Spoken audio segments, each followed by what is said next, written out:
And we're back here on the show. This is Gerald Glassford from Pop Culture Cosmos and Game Source. We truly appreciate you being part of the broadcast here today.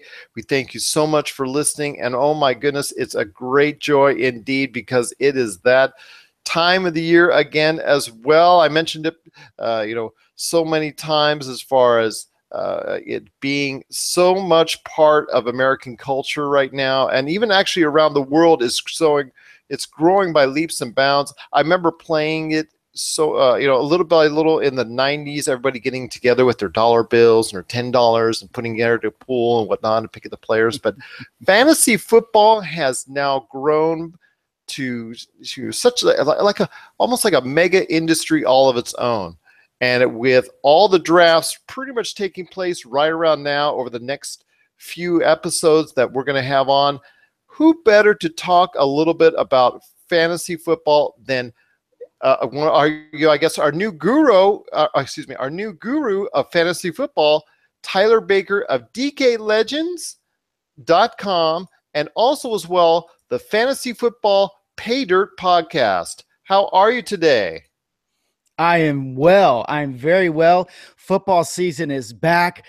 Some guys are sports fans. I'm a football fan. So from February until July, I'm just in this awful, depressing slumber, and I'm waking up again. Training camp is happening. Preseason is happening. It's football season. It's fantasy football season, and I am just so excited. I'm excited to be on your program. Thank you. Well, it's great to have you on indeed. And I'll tell you what, there's so many things I want to discuss with you.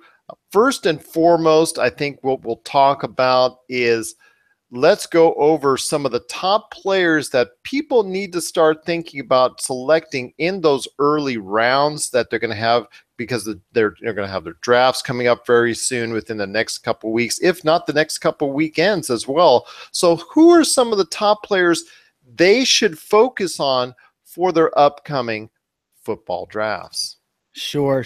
Well, you can find all of my rankings at DKLegends.com. If you'll go to DKLegends.com, go to the NFL tab, and you will see my 2017 draft kit, and that will have all of my player rankings, and I'll even have notes for all of the players. Now, when you're talking about your draft, you need to have somewhat of a strategy. And by a strategy, I don't mean you need to lock yourself into certain positions at certain rounds. You really have to go with the flow of the draft. And so you're going to need to be a little bit prepared, and the draft kit will help you do that. But I do have my top guys that I like.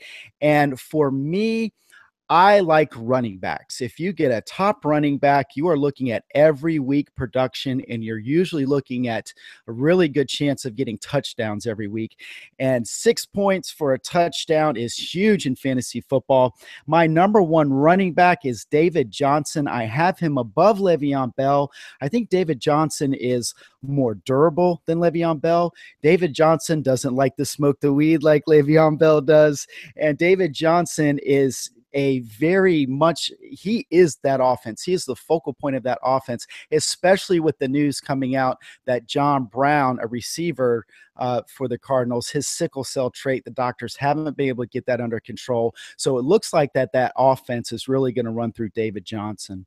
And with Carson Palmer at his advanced age, you never know what you're going to get at this point in time. I think his better days are behind him. So definitely a reliance on Johnson looks to be in order, correct? That is correct. I think that this is the last hurrah for the Cardinals, and I don't think it's going to be a great one. This is probably going to be the last year Larry Fitzgerald plays. Hate to see him leave. Such a great player. This Indeed. Could be Carson Palmer's last year. This could be Bruce Arians' last year. You know, he battled cancer last year, and he didn't tell anybody. And he coached through it. That's just a tough kind of guy that he is. But I think the Cardinals, it's one of those teams I love watching. There's so many guys on that team that I really like. But unfortunately, things don't really look good for them this year. But if there is a bright spot, and if they need a spark every week, David Johnson is that guy. Definitely an excellent choice indeed. And I agree with you a little bit about Le'Veon Bell, because he has not shown to be able to play an entire season for whatever reason, whether injury or otherwise. So that's always a key there.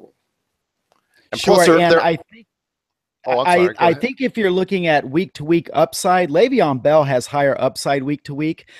He is just a phenomenal player, phenomenal athlete. He plays on a better offense than David Johnson does. But you're right, there's always something, whether it's an injury, whether it's a suspension, whether it's Big Ben missing a couple games because of injury. That's going to change the dynamic of that offense. And I don't think it's necessarily in Le'Veon Bell's favor when that does happen. Plus, their offense is so prolific, it could take away from him on a personal level unless he gets a lot of pass receptions as well. So who else are you targeting? Because I know you said running backs, which it's funny because how that is evolved as far as, in the past, running backs were the main source of everybody needed to get running backs. Then it kind of evolved into quarterbacks and in the past few years, because the trend as far as passing has gone so far up from previous years, wide receivers have become a valued commodity as far as a top flight receiver. So you're still sticking with running backs if you're in those early rounds, or were you looking somewhere else as well? Yes, and the reason is you are going to want advantages at your positions over your opponent. Meaning, if you have great running backs and your opponent does not, at those positions, you're going to have an advantage. Now, yes, there are top tier wide receivers and middle tier and lower tier, but there's not as much of a fall off from a top tier receiver to a middle tier receiver. In the NFL, there are only a certain number, a very finite number of what you would call a workhorse running back, a guy that is out there on every play. A lot of teams from the running back position require a lot of different things. So what a lot of teams will do, they'll have kind of a bigger running back that'll be their short yardage guy, and he'll be the short yardage guy. So when they get around, when it's 3rd and 2 and they need 2 yards, they'll put in the big guy. Or where they're down on the goal line, they need a touchdown from a couple yards out, they'll put in the big guy. But then they'll also have kind of a smaller scat back type of guy that they'll have on 3rd down when they spread the offense around or spread the offense out, and so that that 3rd down running back can go out and catch passes. There's very few teams that have a running back that does all of those things. And when you're talking about getting an advantage over your opponent, you want a guy at the running back position who does all of those things. David Johnson does all of those things. Le'Veon Bell does all of those things. LaShawn McCoy does all of those things. And all of the guys that I have in the top 2 tiers of my rankings, they are workhorse running backs. They're going to be on the field all the time. So when it comes to your draft, my draft strategy is going to be get running backs early, maybe try to get one of those tight ends. And I have a podcast about tight ends that your listeners can check out, and then wait on receiver. I think the receiver receiver position is very deep. And the reason is, and you just touched on it, is that the NFL is kind of moving into a more of a passing league. So that means that there are going to be receivers in the later rounds that you can get on your team, and you don't necessarily have to get one of those top tier guys. Oh, that's great indeed. Some real inside depth there for you from Tyler Baker of the Fantasy Football Paydirt Podcast. It's tell you what, I'm just so stoked because I know drafts are coming right and left, whether it's Yahoo, whether it's ESPN, whether it's DraftKings, what have you, even right around the office pool and whatnot. There's a lot of fantasy football drafts going around. It's great to get that insider knowledge. And if anyone out there wants to find out more about Tyler Baker's work, check out dklegends.com and also the Fantasy Football Paydirt Podcast, which you can find, and it is available on iTunes and also through Libsyn, that you can also find all the channels that Libsyn sends out to, including iTunes, aka Apple Podcasts. So if there's any type of strategy that people should follow through the draft, I know you mentioned as far as focus on running backs first. Is how important is the quarterback in the modern age of fantasy football with all the PPL leagues and whatnot? And I know because from back when, and even towards the past few years when I've drafted, I know certain quarterbacks always seem to go first. So what are some of the trends that people should follow, and what key strategies maybe do you have the best advice for? You're right. In earlier days, everybody got a quarterback first. And the reason is the quarterback is going to be the position that scores the most points on your team. But guys and girls began to realize that the number one quarterback and the number 5 quarterback, there wasn't that much of a difference. Whereas the number 1 running back and the number 5 running back, there was a big difference. So what you see now in fantasy football is you see quarterbacks begin to come off the board in about the 3rd round. And if you're in kind of an expert league, they'll start coming off at about the 5th round. And the reason is that you want to gain any advantage you can.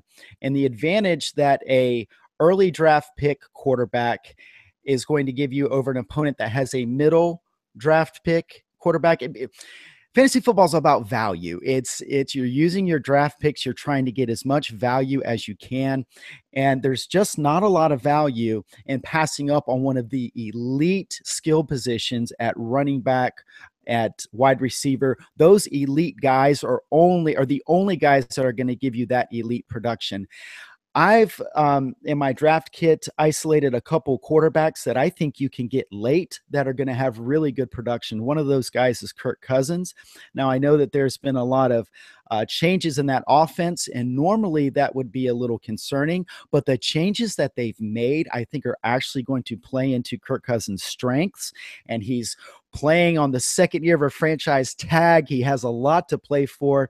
That's a really good offense. Also, I like Phillip Rivers this year, similarly, because he has such great weapons around him, and he would have been a much better quarterback last year if the game scripts would have been a little bit better for him. Mike McCoy is gone, their head coach. They're making some changes. And both of those guys, Kirk Cousins, I think, is going in the 8th round, and I believe Phillip Rivers is going in the 10th round. So there's a top. Those are some good values.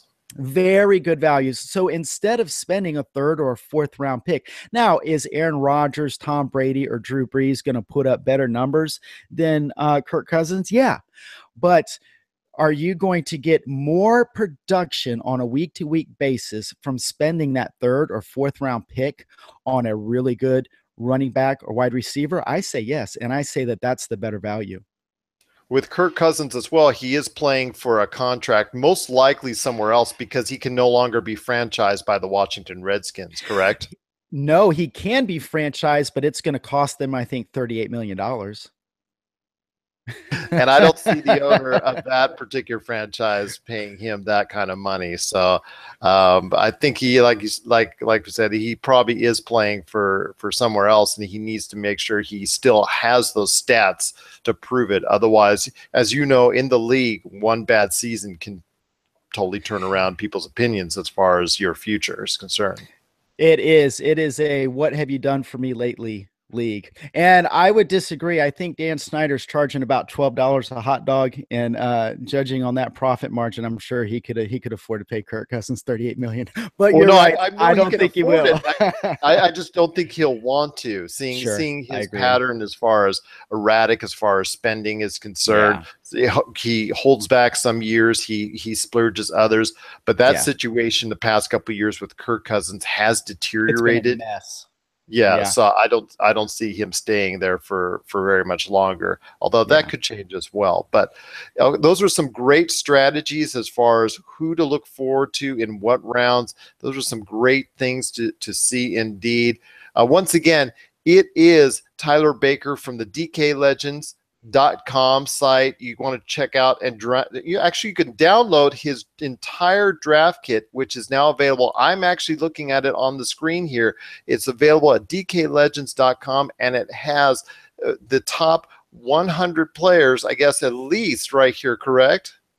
I do the top 50-ish running backs, wide receivers, top 30 quarterbacks, and about the top 25 tight ends. So all of the top players are covered, and there are player notes on just about all of those guys. Now that will be updated constantly. I updated it last night with the news of the continuing woes of the Indianapolis Colts, I'm probably going to adjust Andrew Luck's ranking this evening. I'm going to read a little bit more about it. It's just the preseason, and you don't want to overreact.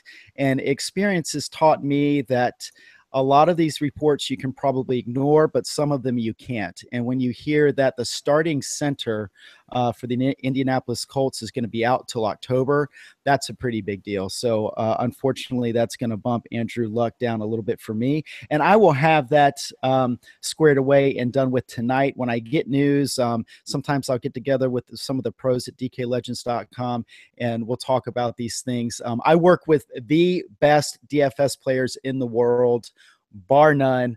These guys win championships in DraftKings and FanDuel, and they are just absolutely brilliant guys. So they help me with some of this season-long content, and then my job for them during the season is to watch game film.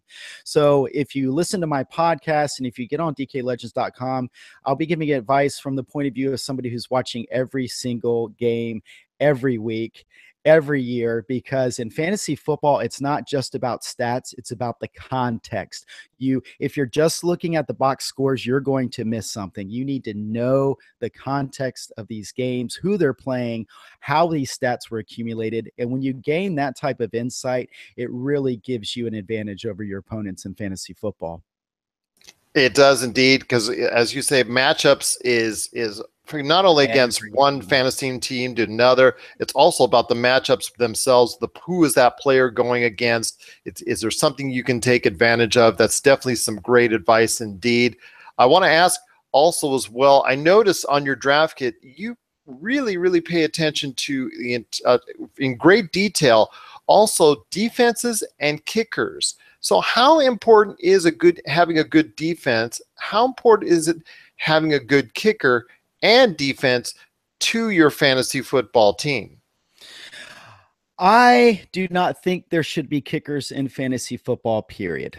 It is so difficult to project kickers. It's luck. If there is a luck part of fantasy football, it's kickers and to some extent a defense. Now, some defenses are going to be better than others, and defenses really have their value on a week-to-week basis depending on their matchups. Kickers, I mean, exactly, because you can actually, with the defense, it could be the best defense as far as slow down a team to 30 yards, but have no interceptions, no sacks, and that could get you no points. Whereas it could be a defense that gives up 500-600 yards, but if it had 3 interceptions in the game and one back for a TD, there you go. There's some points. So it is, like you said, some great luck indeed.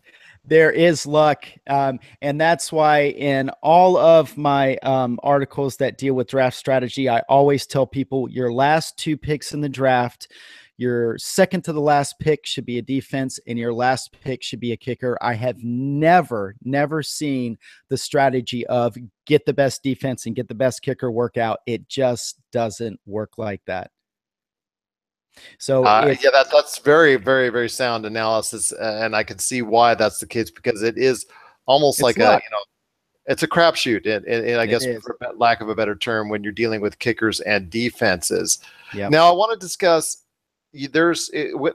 Everybody loves going for the top picks, and everybody seems to know and have they look on their sheets, whether it's your draft sheets or someone else's, and they have their top players, and the rounds seem to go one by one, somewhat according to the plan. Then it gets to about the fourth, fifth, sixth, seventh, eighth, ninth round, where that's where you see all the head scratching begin, and you see the decision making, and that seems to separate the pros or the people that are knowledgeable as opposed to the people that are just playing it casually.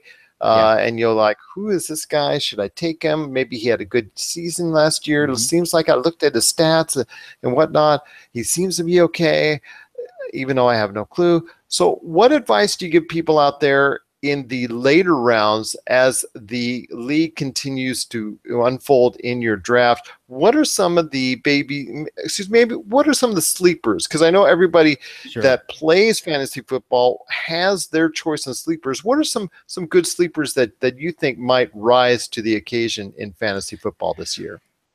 And you're absolutely right. After those first couple rounds, like your draft strategy goes out the window.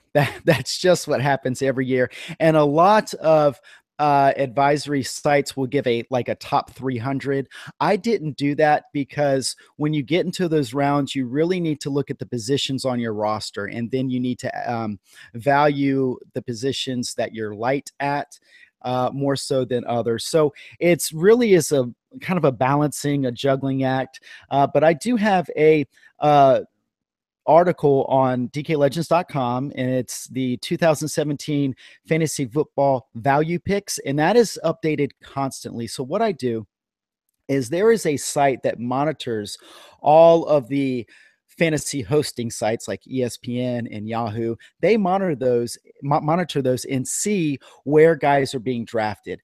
And that stat is called the ADP. That is the average draft position of a player. So what I do every day is I look at the ADPs and I find guys that are good value. And every day or 2 days, I will update this article. And right now, I still have Kirk Cousins. He's going the 8th pick in the 8th round in a 12-team league. Phillip Rivers still in the 10th round. And so if you're looking for value, and if you're looking for a guy that could possibly start on your team, you can check this article out. But I would recommend having a good set of rankings. So when you get in those middle rounds, if you have good rankings with you, you can feel confident that if you're looking and you only have one running back or you only have one wide receiver, you can get on my rankings and get a really good receiver. The way I do my rankings, I rank them according to how I would pick them in a draft. And it took me a long time to figure this out. But if you're looking at a guy, I don't like him as much as the guy above him, but I like him better than the guy under him. So I would recommend having some really good rankings. Now, as far as wide receiver, we talked earlier about maybe waiting on a wide receiver, and I have a couple guys that you can get late that I think are sleepers. I think one of those guys is Pierre Garçon. Now, Pierre Garçon is kind of in the latter part of his career, but he is being reunited with Kyle Shanahan. Kyle Shanahan was the offensive coordinator in Washington when Pierre Garçon had a career year in 2013.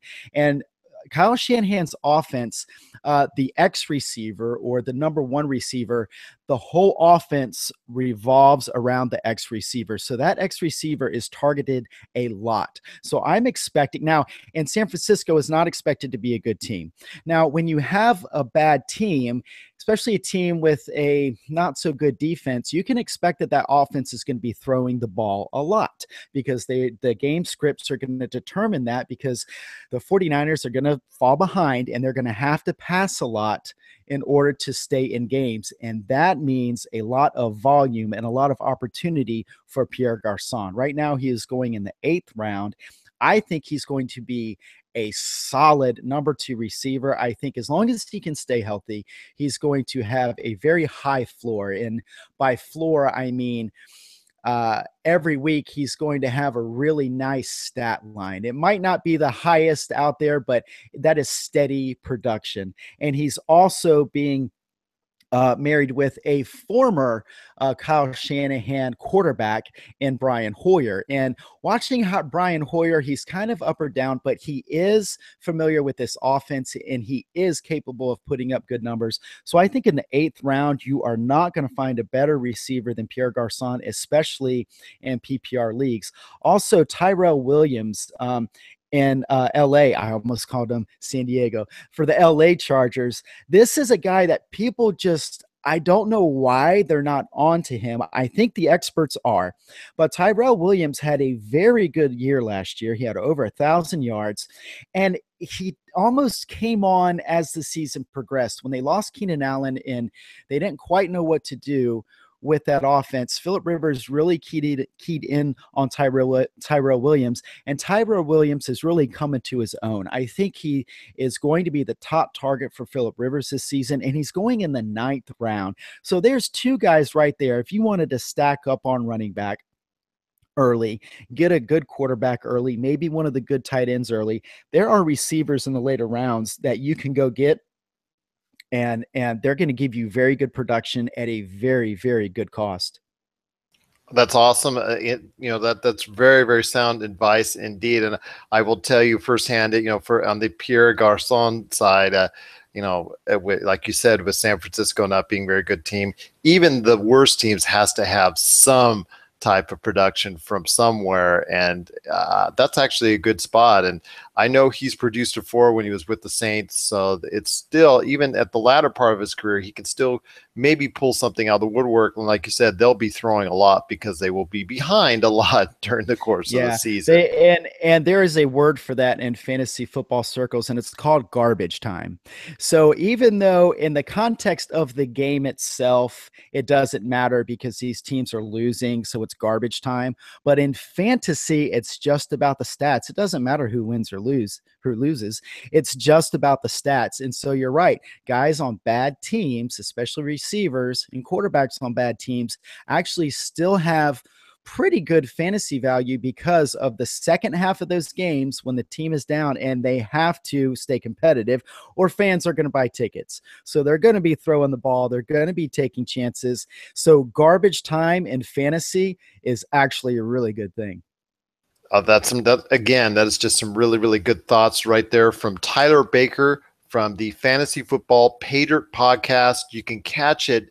I'll tell you what, if you have not listened to it yet, you need to listen to it to get all the information that you can on fantasy football. It's available on iTunes and Libsyn. And then also as well, check out all of his articles on DKLegends.com, including his draft kit, which I'm assuming if you've not taken your fantasy football draft yet, you need to have right there at your side before you go and draft on any entity, whether it's Yahoo, ESPN, what have you. So definitely some sound advice indeed there. But I want to actually ask you before we go and head on out and talk about maybe some other stuff about your show and what you're doing. But I also want to talk about some real players to avoid, those names that are out there that people traditionally get year after year, or someone that you think is that others think is a hot name. Sure. That maybe people should avoid.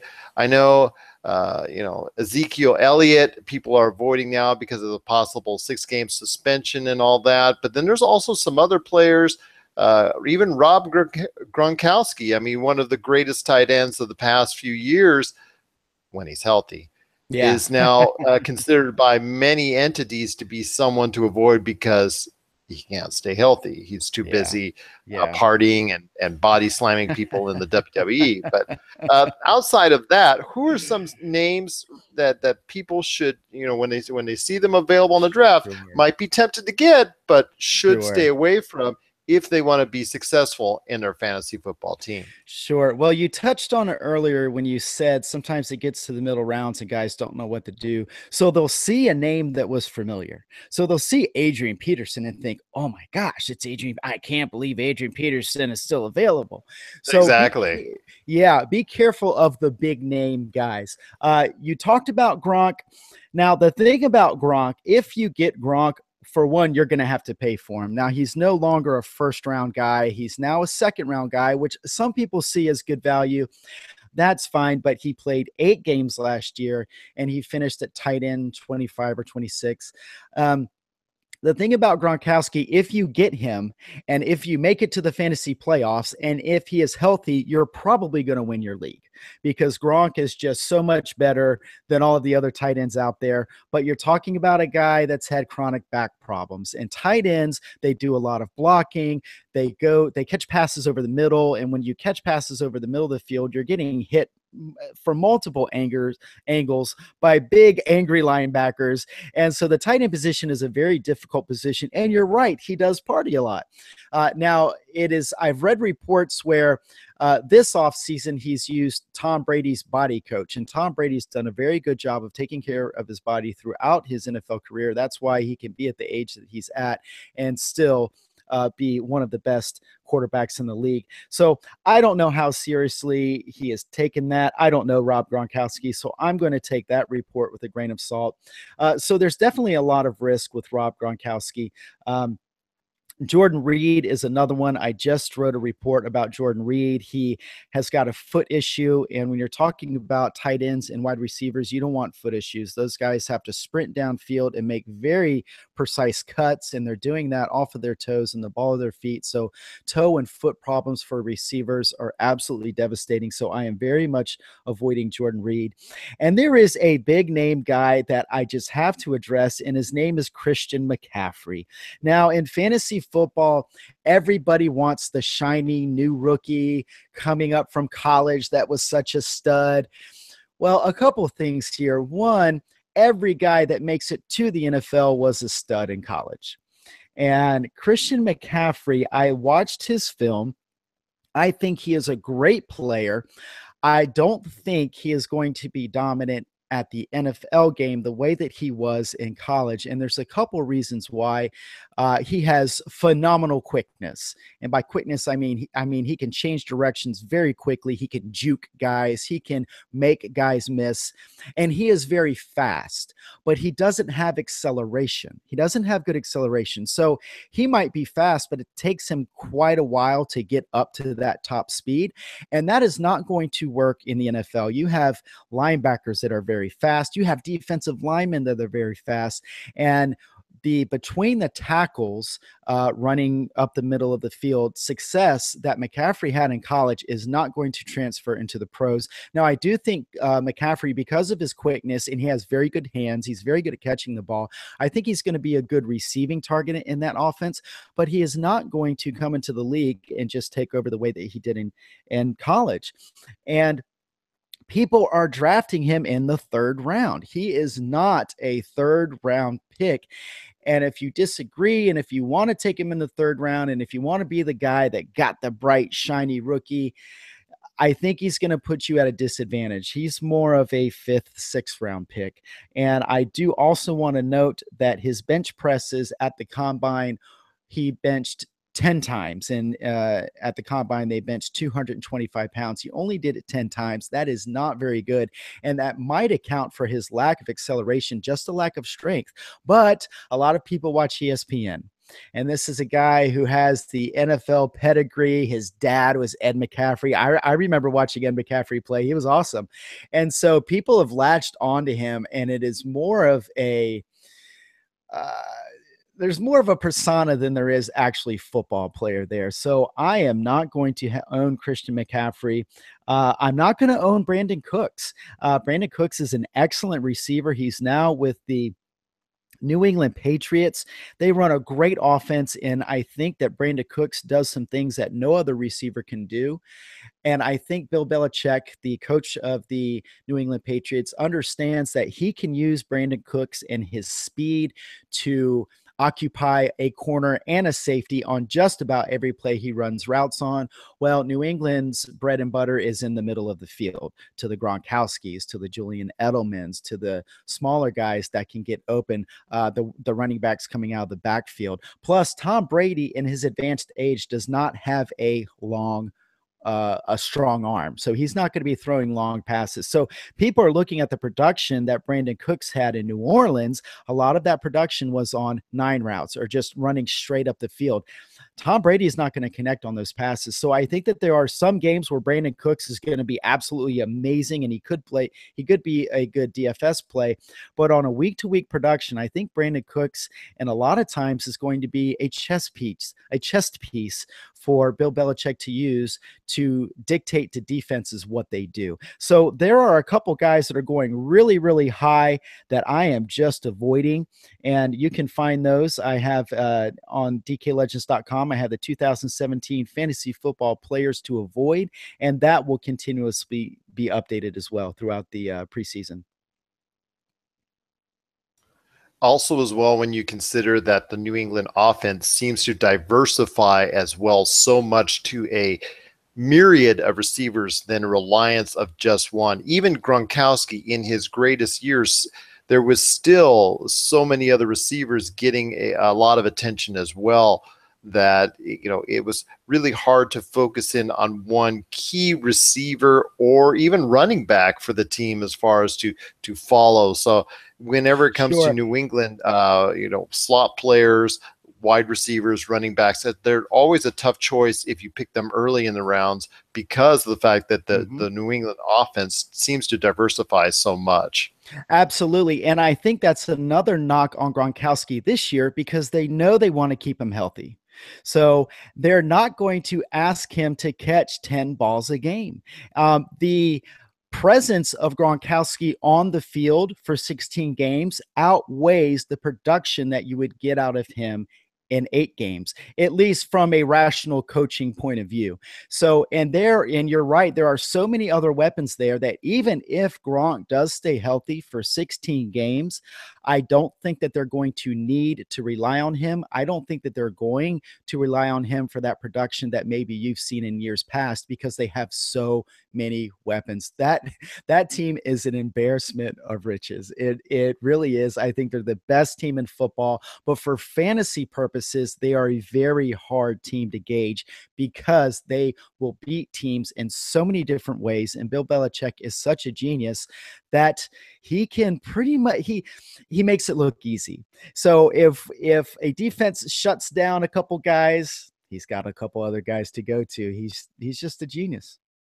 Well, I couldn't agree with you more on that. He definitely knows the ins and outs probably better than anyone else in football at this point in time. Who can doubt his success in the football realm as far as so many championships and obviously the way he seems to manipulate the game, whether he should dictate whether it's a unsung running back that's going to get a great amount of, or maybe even if Tom Brady gets hurt, suddenly these quarterbacks, which you've never heard of, Garoppolo or what have you, seem to come out of the woodwork, and they succeed in his system as well. And I think that speaks volumes of his coaching ability. One last thing before we head on out, I want to talk about the Cowboys' success last year with, like I said earlier, Ezekiel Elliott, and also Dak Prescott.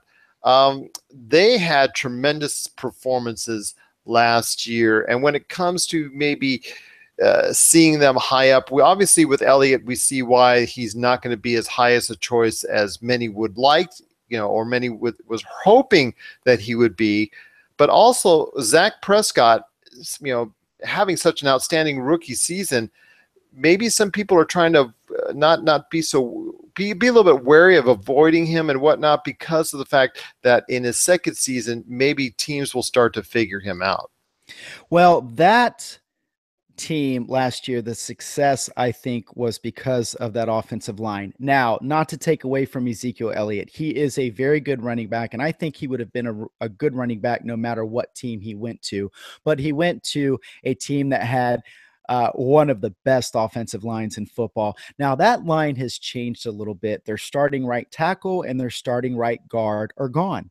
And when you're talking about an offensive line, it's just not a culmination of talented guys. Like the level of talent of each player does not determine how well an offensive line performs.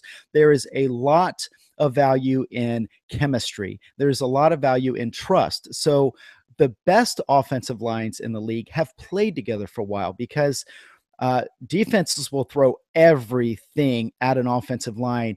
And those 5 guys up front, they need to know how to react. They need to know how the guy next to them is going to react. And there has to be trust. And when you lose an entire side of your line, I think that's a little concerning. And one of the guys that they had come in to start at right guard had 2 holding penalties in 3 plays in his first preseason appearance. So there are some question marks there. Couple that with Ezekiel Elliott not being there for the first 6 games, coupled with Dak Prescott. Now he has a year of film that defenses can look at and plan for him a little bit better. When he came on the scene last year, nobody knew what to do. And Dallas really didn't ask him to do anything very intricate. There were a lot of play action rollouts, which for an athletic quarterback is really not that difficult to do. And what it does is it flushes the defense over to one side and gives 1 or 2 targets on basically an empty side of the field for him to throw to. They did a lot of that. They did a lot of things to make the game simple for a rookie quarterback, and it worked. I'm not trying to take away from Dak Prescott, but there are going to be some games in this season where he is going to have to show that he can be a little bit more effective in some of the things that are uncomfortable for young quarterbacks to do. So all of these things are culminating into, I don't think Dallas is going to be as good this season. And it could be that the wheels completely fall off. I don't know. We'll see. It's still really young in the preseason, and we're not really going to know until the first half of the third preseason game is when NFL teams play their starters, and you get a little bit of a glimpse of who's going to be on the field and what type of schemes are going to be running. So it really remains to be seen. There are just a lot of question marks, and fantasy football, being good at fantasy football is about minimizing your risks. It's about finding value, minimizing your risks. And there just seems to be a lot of risk in Dallas right now. Now, I am not at all advocating that people avoid Ezekiel Elliott. He has value now. It's just not a first round pick. And if you are a good drafter, if you are a savvy drafter, and if you feel like you can get good running back depth late, Ezekiel Elliott might be a nice stash because he will be coming back in week 8. And if he comes back in week 8, then you have a blue chip running back that you can put into your lineup. And if you've managed to be competitive for those first 7 weeks, you're almost a lock to make the playoffs.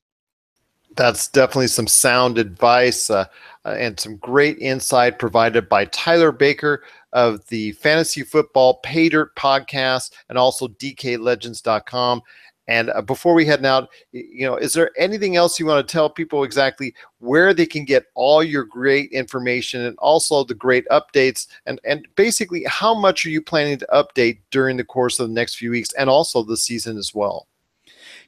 I have for years loved helping. For one, I love helping people. It's just, I love it. I love helping people. Well, I've been helping people with fantasy football for years. And this past year, I've worked for the best fantasy site in the world. And working with these professionals has really helped me learn the ins and outs of it. So with my podcast, the entire premise of my podcast, I want it to be nice, quick, and concise. And I want you to have all of the information you need to make good decisions throughout the year. Because what I've learned is you will not win or lose your league in the draft. You will lose or win your league according to how you manage your team. And that means paying attention to the waiver wire every week. That means making good trades or not making trades. It means setting your lineup to be the most efficient that it can be every single week. So what I'm going to do with my podcast, I'm going to have a Tuesday waiver wire show. And I'm going to talk about some waiver wire strategies, guys, to look out for. Part of my job at DKLegends.com is watching game film every week. So on my Tuesday show, I'll talk about what I saw in the games. And then I'll also have a Thursday show where I'll finish up the game film review. And then we'll talk about the Thursday night game and start looking forward to Sunday and talk about injury news and all of that. And then I want to have a Saturday podcast. Now, the NFL on Fridays comes out with an injury report. And there are a lot of details in there that will give you a very good indication about who is going to be playing on Sunday, who might play but be limited. All of that stuff is very important. So I'm going to have a Saturday podcast designed to help you set your lineup on Sunday. And all of these podcasts, I want to be really quick. I want them to be like 15, 20 minutes. I'm not going to do a lot of drops. I'm not going to do a lot of entertaining stuff. I just want to give you a nice, concise overview of what you need to know every week, because I want people to spend more time with their families and more time with the people that they love. And if you want to be good at fantasy football, you have to spend hours. You have to spend hours every week going over this stuff. Well, I'm going to do that for you. And with these quick little podcasts, I'm hoping to just help people be more efficient and be more informed. Make your own decisions, that's fine, but at least be informed about what's going on. And then I have a Facebook group page that I'm encouraging the listeners to come on and take, if they have a lineup question or a waiver wire question, they can take a screenshot of their lineup and post it onto the Facebook page. I'll take a look at it and say, hey, you might want to pick up this guy, or hey, you might want to drop that guy. So I'm doing everything I can to just help people have fun playing fantasy football and find success in fantasy football without having to spend hours a week doing the work, because that's what I do at dklegends.com. I spend hours a week doing all of this work. And if anybody wants to play DFS, Daily Fantasy Sports, DraftKings, or FanDuel, they can become a member at dklegends.com. We have actual champions that help our members build winning lineups in DraftKings and FanDuel. So I'm just trying to help people be better at fantasy football. And I think I've got a really good strategy between the articles on dklegends.com and between the Fantasy Football Paydirt podcast and between the Facebook group page. I don't think anybody could fall through the cracks. And if anybody is thinking about playing fantasy football, but they don't really know where to start, there are some articles on dklegends.com that will help you. And if something doesn't make sense, email me, because I know how difficult it might be to look at it and it looks kind of daunting. It's just like you and I were talking. And the first time I opened Audacity, I said, I don't think I want a podcast. There's just too much stuff. I don't think I want to do this. But sometimes the first step is the hardest. And if somebody out there listening just needs a little bit of help, I will pick up the phone and call them, because fantasy football is so much fun. I want people to get involved. I think everybody in life is just looking for ways to connect, and fantasy football is a great way to connect with your coworkers, with friends, with your family. So if you're having a little trouble getting started, just let me know. I'm here to help. Well, that's awesome indeed. And definitely, if you are in the realm of whether you're someone who knows fantasy football, has played many years, or even someone who's just started, definitely the Fantasy Football Paydirt podcast and Tyler Baker's articles on dklegends.com is definitely the place you need to go to for all the latest information on fantasy football. Tyler, it's been great having you on today's show. We truly appreciate you being part of the PCC multiverse and also the pop culture cosmos as well. Thank you very much. And in the future, remember, you got a guy. You got Awesome. a fantasy football guy now. Awesome. That's our fantasy football guru. It is Tyler Baker from dklegends.com and also the Fantasy Football Paydirt podcast. And we thank him so much for being now a part of the pop culture cosmos.